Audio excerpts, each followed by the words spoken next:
Do I know him? And I'm embarrassed to say I can't remember the name of his podcast, but he was actually a client of mine. Okay.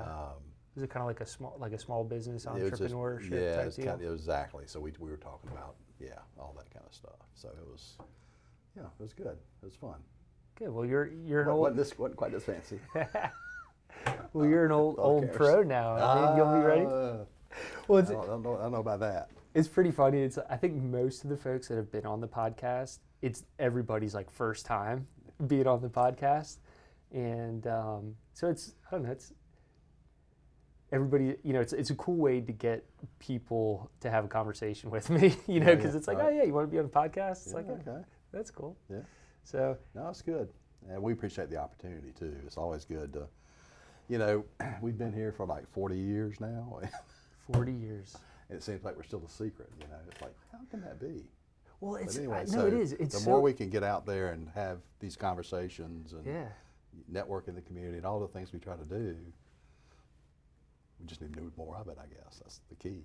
Well, I mean, and that really is the whole purpose of this podcast in general, is to showcase local businesses, local business leaders, local organizations to just, help connectivity and network and stuff like that. Absolutely. Absolutely. And create awareness about our local community and what's going on in the space too. I mean, we got a lot of good stuff going on. We really do have a robust ecosystem around support resources for small business. So it really is remarkable. So yes, thank you for helping us to do more of that. No, thank you for agreeing. This is like our first time actually like sitting down and having a conversation. I know, right? Which is kind of cool because, like I said, it's, we don't have any planned or preconceived notions of what we're going to talk about. We're just going to get together and talk. Yeah. So, yeah. Well, I think that was a good kind of segue, like, talking about the ecosystem and stuff. So tell us, what is the Cape Fear Small Business Center, Cape Fear Community College Small Business Center mission, vision, and kind of what you guys do? Yeah. I tell people all the time, I've got the best job at the community college. Okay. I get to sit here every day and help people realize that dream of starting a business. So it's pretty cool. And part of that's around our students too. So community colleges are vocational training institutions. So have dozens, hundreds of programs, but from skills training, so HVAC and plumbing and cosmetology and truck driving and aesthetics, all those programs, people get their credentials, their certifications. One day they'll have a chair in a salon. They'll be behind the wheel of a truck. So we talk to a lot of those students, those classes, about the mindset around entrepreneurship, how the importance of business planning, and those kind of things. Yep. While that's not a large part of what we do, it's still a piece of it to support the students. But we also work, probably 80% of my clients are within the community. Right. So that's where we spend most of our time. Students are still going through their educational process, but we hope they'll remember that we're a resource to support them one day. But the Small Business Center network was created back in 1984, actually, by the state legislature. And the goal at that time was, if we put money and resources toward helping businesses get started, jobs get created, and we create economic opportunity. Back in those days, it was in rural communities. That's where the focus was. Okay. And then over time, it was expanded to be statewide. So every community college hosts a small business center. Very cool. So we've got 58 small business centers in the state of North Carolina, which is remarkable within itself. We're probably the only state in the country that has that kind of. I was going to ask if is that a typical thing for every state to have something like this? There's a small business development center in every state. Okay. Generally in the more metropolitan areas, but not in every county in every state. So we're really unique in that way. And our sister organization, which you may have heard of as well, is called the SBTDC. Yes. Small Business Technology and Development Center. Yes. So similar mission. We're both helping businesses to plan, start, and grow. But they're located in the university setting. So they tend to work with a more mature business and are leveraging the resources through the university to support them in that way. So, but still, again, 58 small business centers, and you got another, 30 SBTDC. So tons and tons of support resources statewide to help You asked about our mission. Our mission is to help businesses plan, start, and grow. It's just that simple, and we do it a couple of ways. One is training. We're a community college, so we do lots of training. So we do workshops through the Small Business Center on a wide variety of business topics and best practices. So you want to learn more about digital marketing strategy, leveraging podcasting to talk about your business and communicate into the community. Record keeping, legal considerations, HR solutions, just a whole gambit of topics. And what makes it kind of different is it's not academic based. So when we do workshops and seminars, we're using local subject matter experts. So if we're doing something on legal considerations for your business, we're working with a local attorney. Or if we're doing something on record keeping, we're working with an accounting firm, right? Or if it's digital marketing, we'll bring in a Design Loud or you know, some of those type of organizations to provide that content. So you're working with another small business who's wearing those same hats, but they've got expertise in this area that they're able to convey, and it helps them too. So they're getting their message out as well. So that's the training piece, and then the second part of that is the one-on-one confidential counseling. And that's what, and you're running that. That's what I do specifically. So we meet right here actually, and work with clients, and our goal is to meet folks wherever they are. So it doesn't matter if you just got an idea, you know, for something. I'm happy to sit down with you and let's flesh that out. Let's talk about it.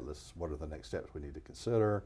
You know, is there a market need for this? Do we need to run some market analysis? And we got all kinds of tools we can pull together. Or, you know, if somebody just comes in and they're ready to roll, then we make sure we get them legal. We get a plan written. We help them with financials. We help them go find capital. That's amazing. So really, whatever the need is, we try to. And we don't always have the answers either. I don't mean to say that we've got all those answers. That's why the ecosystem is so important. You know, the Genesis block and the SBTDCs and the SCORE and the CIE and Channel and all of the organizations that are part of this have expertise and resources that hopefully we can leverage together to help those businesses get what they need. So we do a lot of that commingling. Which is good. It sounds like CB and TK, while they were setting up the podcast, might have gotten a little one-on-one business mentor session. Yes. You guys are going to follow through too, right? Yeah, okay. Definitely. Okay. So good. So what's like the typical pipeline for like how someone finds you guys? Like how does that typically come together? You know, I was saying earlier, you know, we're like this secret. I think it's networking. You know, it's us being out in the community and networking. We've seen each other at 1 Million Cups. You know, we're after hours with the Journal and the chambers. We partner a lot with chambers. So that's and to be honest, a lot of it's referral. Probably 60 or 70, 80% of people that come in, if I ask them how they heard about us, well, my friend told me or my neighbor told me, or you know, I think so a lot of it is referral based. That's kind of the way business works in general. Well, it's trust, I think. It's a trust factor. They've had an experience which was they got what they needed. We solved their problem, I hope, and they're telling other people about it. And that's a really important lesson for small business owners. Is you know, you want to have a solution for folks. Training is a part of it too. Our workshops and those things. Well, this is on here. Turn this off. So when we do a workshop, you know, we'll have 30, 40, 50 folks in a classroom setting, and we're talking about the resources we have, and we'll always get phone calls after those sessions. So the training sessions are really the pipeline, I would say. Got it. We've got 13,000, 14,000 contacts in our email distribution platform, and we're always sending those out. And so we stay in front of people often because we're running so many workshops all the time. Yeah, so how many, like, is it like a monthly rhythm, weekly? How do you guys typically do? It's a daily rhythm. It's a daily rhythm. Yeah, let me show you. Yeah, please do. This is our website. So you click on register for free seminars. You can see the content here. But you can see Oh my gosh, April 14th, 17th, 21st, 24th, yeah, 25th, 28th. Yeah. It's daily. Yeah. Yeah, and there's Sometimes two on the 29th. Sometimes twice daily. Yeah. Right. But that's just our my curated stuff here at Cape Okay. Fear. Yeah. You know, you take this, so I can take this here. I can't, Mhm. You got a glare on the screen. I can't see it. Sorry. You can filter this. Mm-hmm. So we can look at all the online training statewide by topic. So if you want to learn something about business accounting and budgeting, Yep. you start seeing all the content that's available statewide. And now we will start seeing, you know, multiple daily activities. Very good.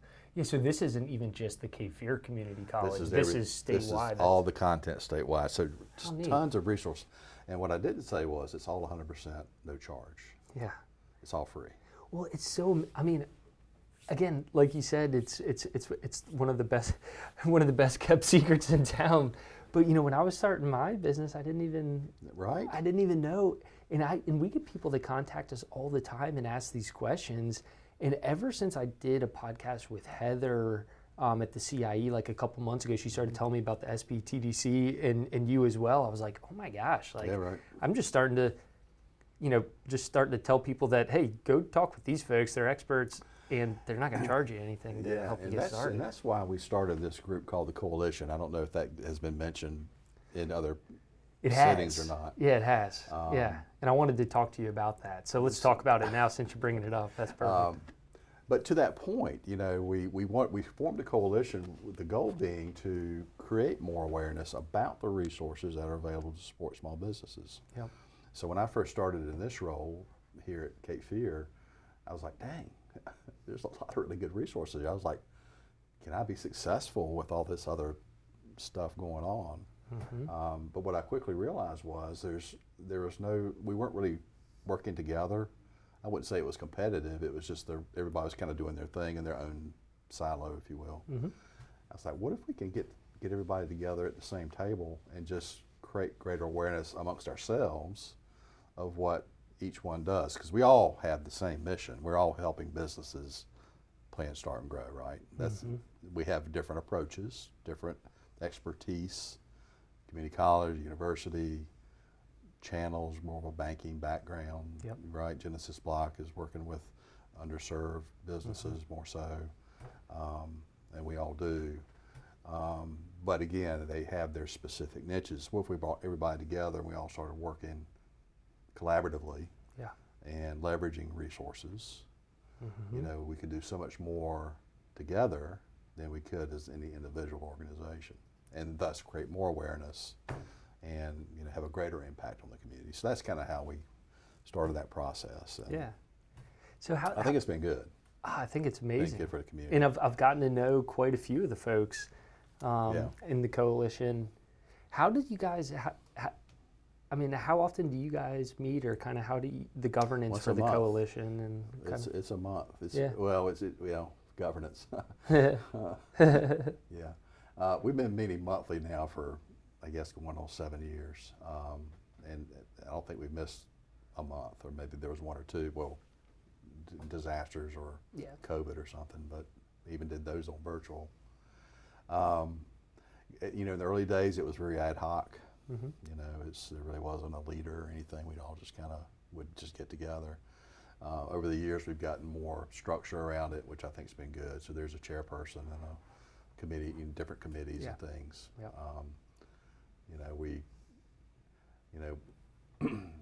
Money's kind of funding when money, so getting funding, we're not really a nonprofit, so we work through, actually Heather has been gracious over the years to let us, any monies that do come through, she's run it through their foundation, which has been really helpful. Nice.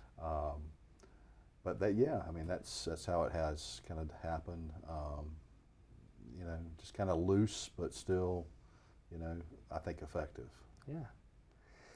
So, how long have you been here at the Small Business Center? So I'm in my 8th year. Okay. So getting ready to be 9 in September. Yeah. How many different what we do. How many different businesses or business folks would you say you've seen? I need to do the math. On average, we meet with about 250 clients every year. Okay. So there you go. And that's initial first time in the door.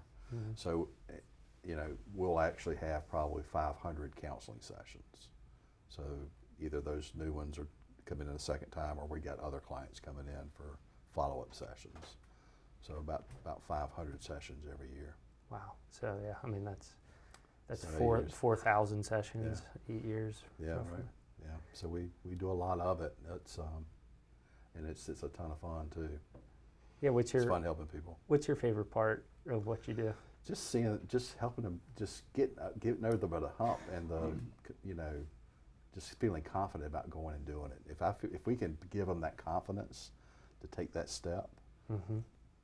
we've done good. Absolutely. Right. We've done good. Yeah, because I mean, so much of the Not everybody should start one either. Now, I'm not here to tell you that everybody should start a business, because that's, you know, we always want to, I'm not here to talk anybody out of anything either, but if they're missing a key element or a resource, or it could be a skill set or something, Mm-hmm. we need to have probably more in-depth conversations about that next step.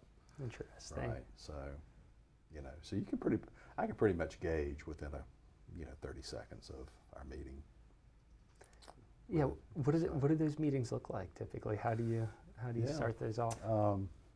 Well, so we have an intake process. Okay. So I know what they need before they come in. Okay. So if they're, you know, so my assistant Jenny Hayes will ask a series of questions. There's about 10 questions, you know, so we have understanding of where they are in their process, Mm-hmm. what is their key meeting objective for that day. Mm-hmm. So I'm kind of prepared when they come in. And that's, I think, part of creating an experience for somebody too, is that we've taken the time ahead of time to kind of know where they are, where they're going, or what they need to have. So we're prepared for them when they come in. Yep. And I think that helps. Definitely Helps me does. too. Yeah. So it's about an hour of prep ahead of time. We Mm-hmm. do an hour session, and then Mhm. there's an hour of follow-up. So they'll have their meeting, we'll have action items established, and then I'll do a follow-up correspondence. This is what we discussed. Here's your homework, if you will, you know, for our next meeting, or should you choose to, you know, to do that. Yeah. You know, it could be a business plan review, or help with financial projections, or whatever it might be. Yeah. So it sounds like you've got like a whole shed of tools that you can share Yeah. with people depending on what they. It's pretty systemized, the they need. process, because it's just me and Jenny, so we're a small Mhm. department.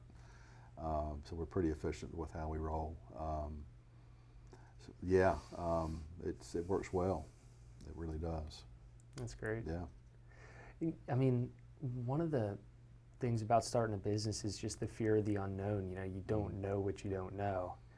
And Yeah. when you could come and talk to someone like yourself Yeah.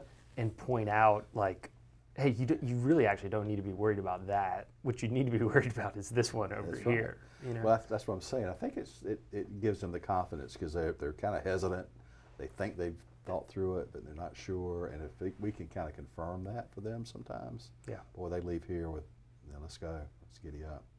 We got some folks that are really hesitant even then, you know. So I think that's part of it too. Sometimes you just got to go do it.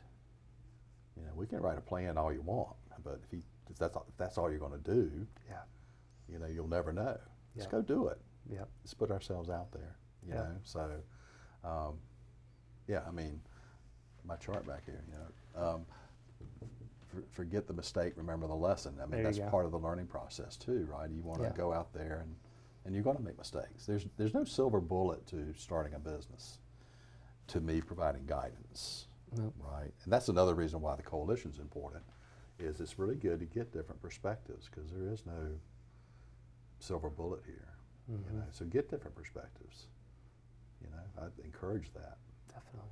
Right.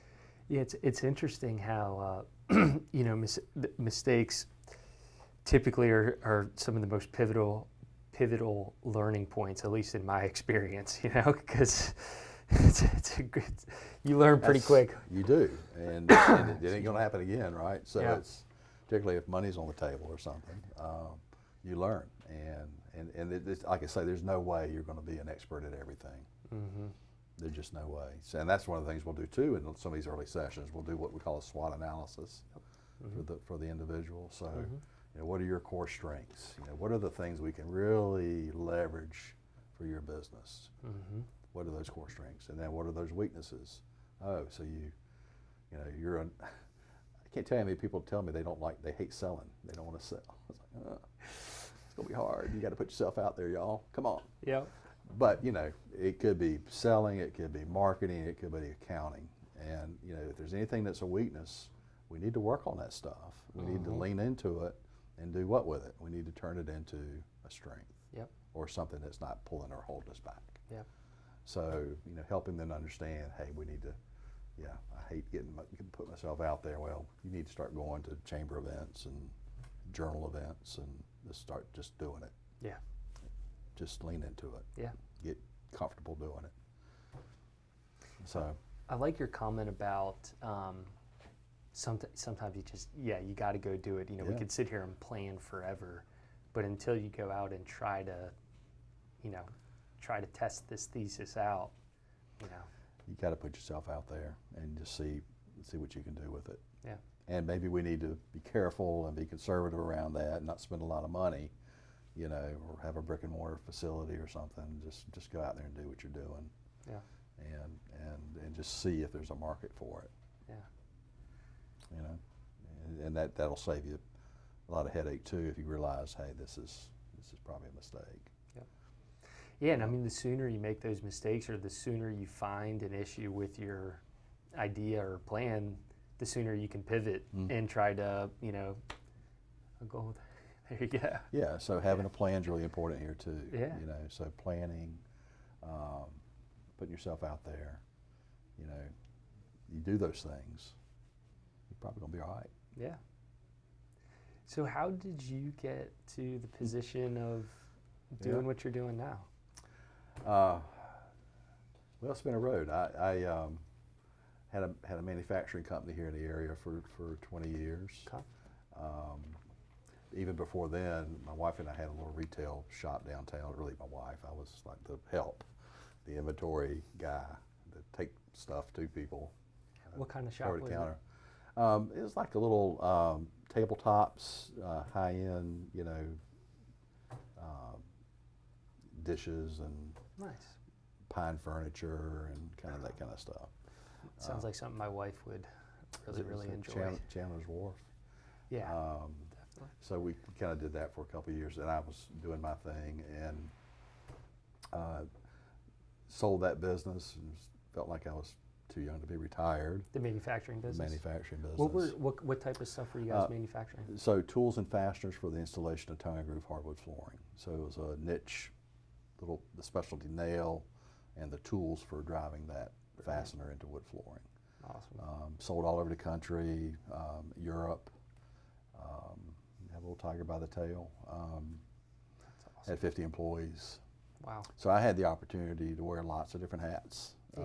You've literally walked the walk. Like who else better to get advice from? You know. So so the sales, the marketing, the sales, the HR, the finance and accounting, the manufacturing, to cutting the grass and cleaning the toilets and loading the trucks, whatever you had to do, you know, on those specific days had to be done. So yes, so I have had the opportunity to wear the hats, and I feel like I could take that and share with them, you know, that background experience. Ended up selling that business in 2011, and then started doing some business consulting stuff, more in the area of operations management, and some leadership development stuff, and realized that was pretty hard. In what way? I mean, you're kind of doing it now. I know, right? but paying customers. So this opportunity came along at Cape Fear, and I was like, dang, that really looks good. I would really enjoy being part of it. And we used a community college, so as a small business, you know, we had folks that went through the CNC program, and you know, we did a lot of our training for our employees through the college. So I already had as well as UNCW, we did stuff with them too. We were on the Learning Alliance for the Cameron Executives MBA program. We were like the first cohort. Their MBA team helped us build a marketing plan for our business. Brilliant. So I've always been kind of a believer in leveraging resources So the community college in our case and the university in our case were great resources for our business and helped our business grow. Yep. So being part of that environment was something that really excited me and one I wanted to be part of and wanted to be able to give back to. So that's kind of how I landed here. And it was really the best decision I could have made. I mean, I do love what we do. Yeah, that's really neat. It's a special program. Well, I mean, the program itself is very special, but I think one of the big marketing things for specifically the Cape Fear Community College is you and your personal experience. Yeah. I mean, like, I don't mean to keep digging in on that, but I think that, like, just learning about what you've been through and what you've done as a business owner. I mean, who else better to help advise on that? I can I can empathize with folks. It is somewhat unique. I won't say that's where we are across the state. Yeah. But a lot of my colleagues are educators. And, have come through those ranks. But I come directly from the entrepreneurship ranks, I guess, if you will. Yeah. So Are you a unique perspective? Are you originally from Wilmington? Mm-hmm. Born and raised in Wilmington? Yeah. I'm local. Very cool. Yeah. And where'd you go to college? East Carolina. Okay. Go Pirates. Yep. And then did you come back to Wilmington after you graduated? Or? Oh, I ended up bouncing around Goldsboro for a couple of years, okay. Raleigh Carrier, where I met my wife for a couple of years, then back to Wilmington. Got it. So I was away for a little bit of time. Mm-hmm.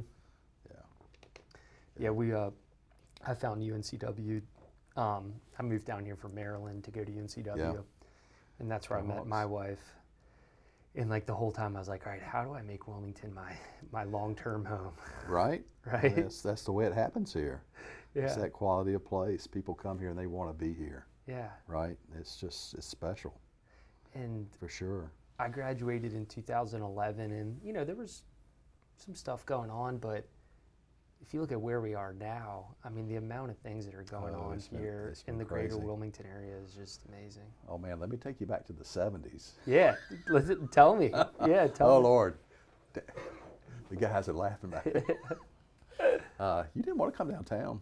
Yeah, I believe. I'm just saying, it was pretty seedy back in the day. Mm-hmm. They built the mall in '74 or '5, maybe it was. And that sort of sucked a lot of the life out of downtown.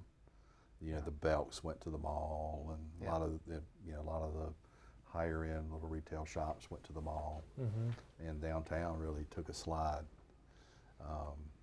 So what's happened in the last 10 years is remarkable of the transition. Well, it's a place to be now. It's a destination. You want to be downtown. No, definitely. It's pretty cool. We're looking forward to moving downtown. Are you? Yeah. Oh, cool. Yeah. Yeah, I'm very excited to be downtown, and I don't know if it's just a coincidence, but I find myself spending more and more time downtown for meetings and meeting people. It's a great vibe. It's just a great vibe, yeah. Bill Sappho was in high school with Bill. No way. So we call him Billy, by the way, so put that out there. So yeah, I've known Bill for forever. We were supposed to be roommates, actually, at East Carolina. He ended up going to UNCW. Got it. That's very cool. Shame on him. Yeah. So. But I'd imagine, I mean, part of the growth is, Live Oak Bank and some of the other larger companies that have created a lot of spin-offs and other businesses, but, part of this PPD as well, GE. I mean, and then some of the other CRO and lab and the film industry and stuff like that. Yeah.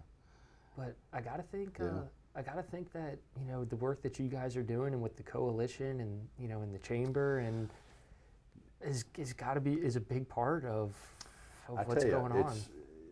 I think it is, and it's the SBA defines a small business as a business of 500 or fewer employees. Yeah, right? which is crazy, right? So, and we got GE and Corning and some large industry here, which is awesome. It's the small micro businesses that drive our economy. Yep. So I think it's like 85% of all businesses in New Hanover County and Pender County have less than 4 employees. Wow. Fact. 85%. So you take it to 10 or less, and we're probably at 95%. Mm-hmm. So you walk out the doors here and turn left and walk up Front Street, it's all mom and pop, boutiques and coffee shops and Yep. small businesses. That's what drives the economy. No, it really is. It really is, and that's the culture of the community. Nothing against GE and the big No, because businesses. we need those. We need them we too. We really need them. Yeah. But the fabric of the community is small business. Yeah. And I believe that, you know, a lot of the socioeconomic problems that we face in our society, entrepreneurship and small business ownership is one of the best ways to solve a lot of these problems. Absolutely. You know, I mean, whether it's coming up with a good idea to solve a problem, or just, you know, when people can control their own destiny a little bit more, you know, it lifts them out of, you know. Self-employment is a great option, for sure. Yeah, so. Yeah, we love them. Yeah. We love them. So what are some of the, you know, I guess maybe some specific success stories or any that you can think of coming out that you've been a part of? Everyone that starts is a success story. Yeah. You know what? Anytime we get one to launches, you know, that creates impact for our community. We've had some that have really grown rapidly. We worked with a client that the young lady was a behavioral psychologist working in a therapy practice. Was kind of unhappy in that capacity, and decided it happens a lot. I want to do my own thing. I'm not happy in this role. I really think I can do better and have more impact if I do it on my own. So she did it. Comes in to see us, and we have some conversations, you know, about how to, you know, be legal, and you know, how to handle the finances, and before you hire your next person, and those kind of things. And we set goals and strategies for her. She went from one person operation to 50 employees in 18 months. Oh my gosh. I think I might actually know who you're talking about. Breakthrough Autism. Okay, I was thinking of someone else, but that's amazing. In 18 months. 18 months. Now that creates its own set of challenges. Right. We're talking about different problems at that point, right? Anytime you grow that fast and have that many people, you know. Oh my gosh. So that's an example of what can happen if there's a need in the market and you do a good job of fulfilling that need. So obviously a need, kind of targeted, you know, working with people with children with autism, but had the right solution to fill that need, and just exploded. Wow. So that's a really good. Well, and that's a great example of how, like, an entrepreneur or small business has a positive impact on society as well, right? Working with a population of people that really need.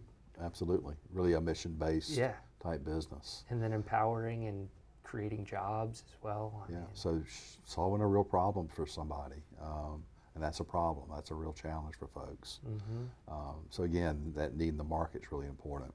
Yeah. And that's how something happens really quick and really explodes, is when you've got that, there's a need.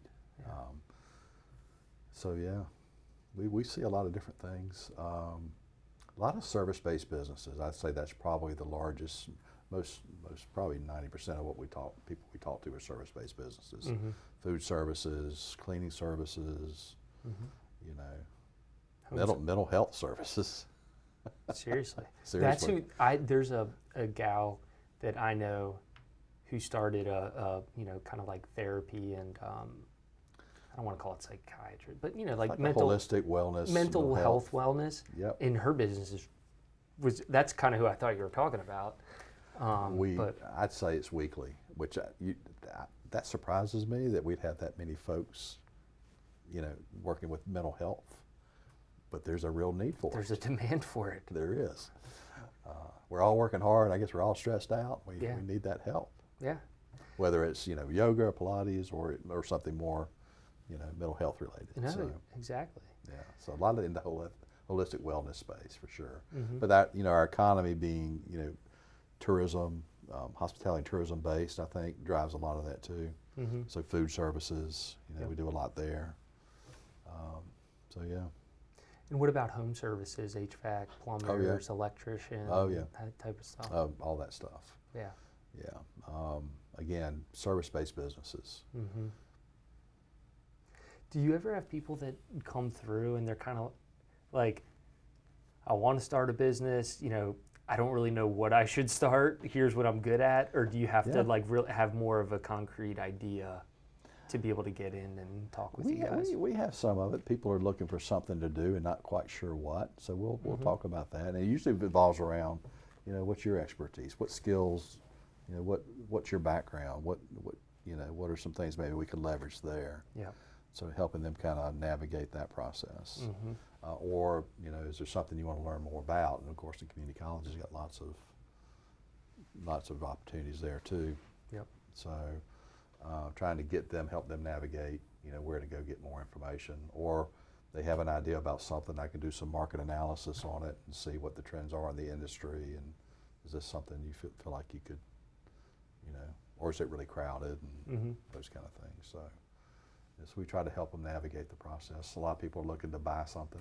I was just about to ask. Something existing, I've got some resources and I don't really, if I find something existing that's got a customer base that I can come in and I've got a background in operations management or whatever. Right. That could be a good thing to do. Mm-hmm. Yep. Yeah. So it really is a little bit of everything.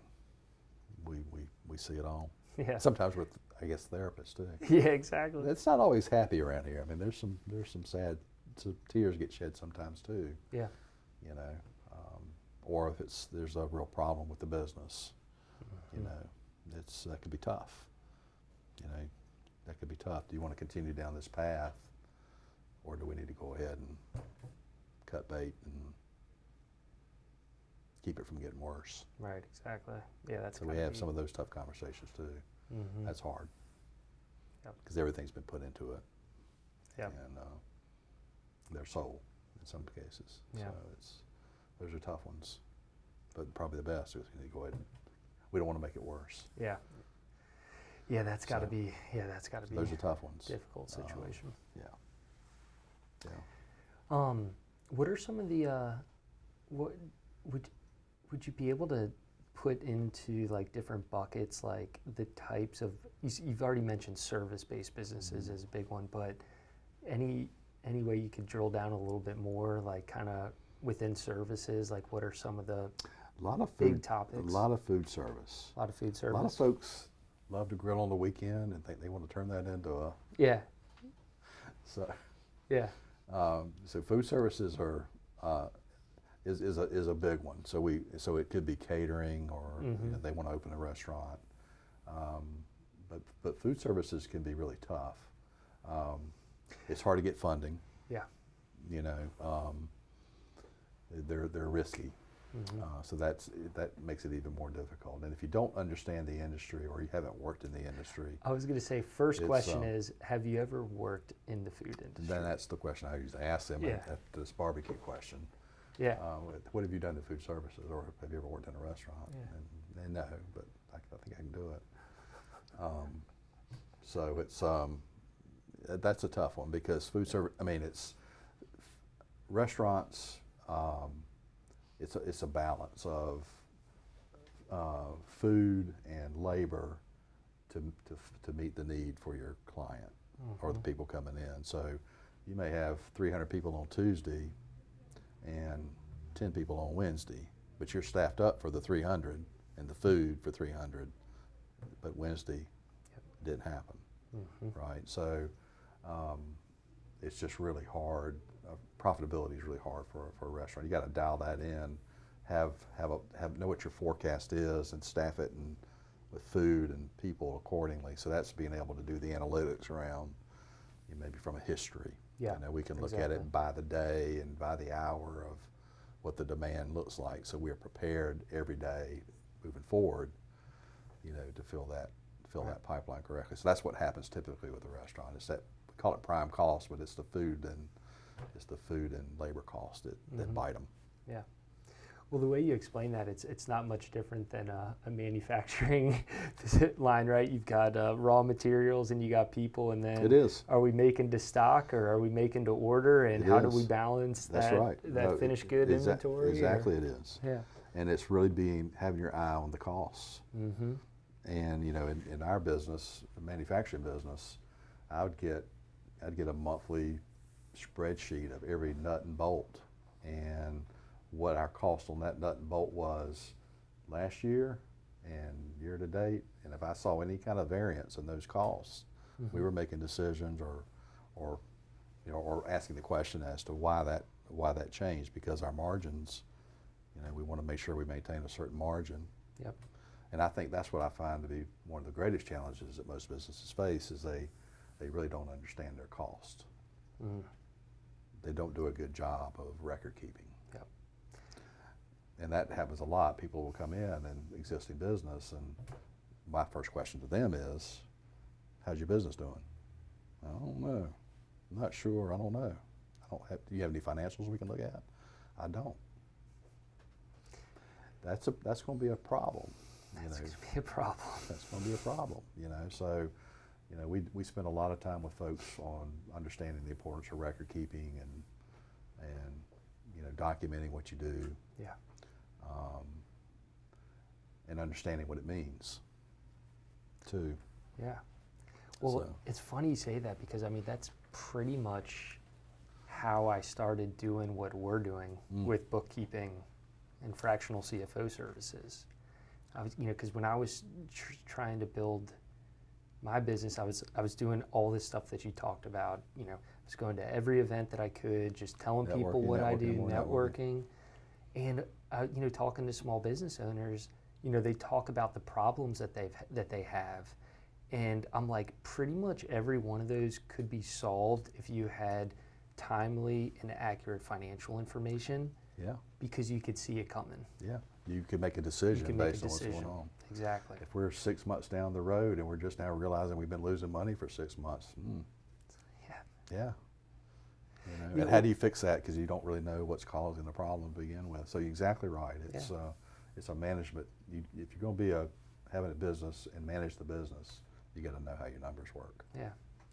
And if you're just looking at your bank account, the cash balance is growing, is growing, but oh wait, I've got a $100,000 tax bill that's due, and oh crap, I thought we were doing good, right? Right. Yeah. Like I said, every month I was looking at that stuff. Yeah. And trying to nip it before it became a problem. And nut and bolt's not going to make any difference, but if we're talking bigger investments, and we need to catch those things right away and change, either find a new vendor or do something different. Did you have a CFO when you were running your business? Mm-hmm. We had an in-house person. In-house person? Yeah. Very good. Yeah. At what point did you bring them on, would you say? It was probably 4 or 5 years down the road. Mm-hmm. Yeah. We worked with McGladrey and Pullen was our accountant back in the day.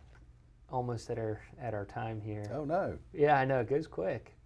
Wow. I always joke it's at some point there'll be a point where we could just sit here and talk for hours as long as we want. But for now, we've got some constraints on several different sides. But well, we're delighted to be here with you today and have the opportunity to talk about what we do. And thank you so much.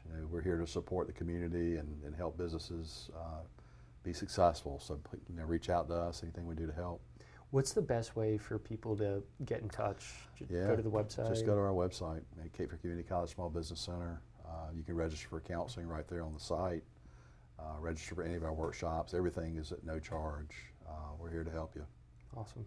Yeah. Well, thank you very much for agreeing to do this. Oh, thank you. And thank you for the work that you do and what you do to support our small business community. Absolutely. Thank you. Really appreciate it. And we look forward to the new co-work space opening and helping you there as much as we can. Thank you. I had a little bit of an idea. It would be cool to carve out a space for the oh my gosh, I'm brain farting, for the group, Coalition. The coalition thing. Yeah. It would be cool to carve out a space for you guys there. Absolutely. we'd love to come and hang out and be available to your tenants and let us know. And just collaborate. Just and, collaborate. Yeah. Absolutely.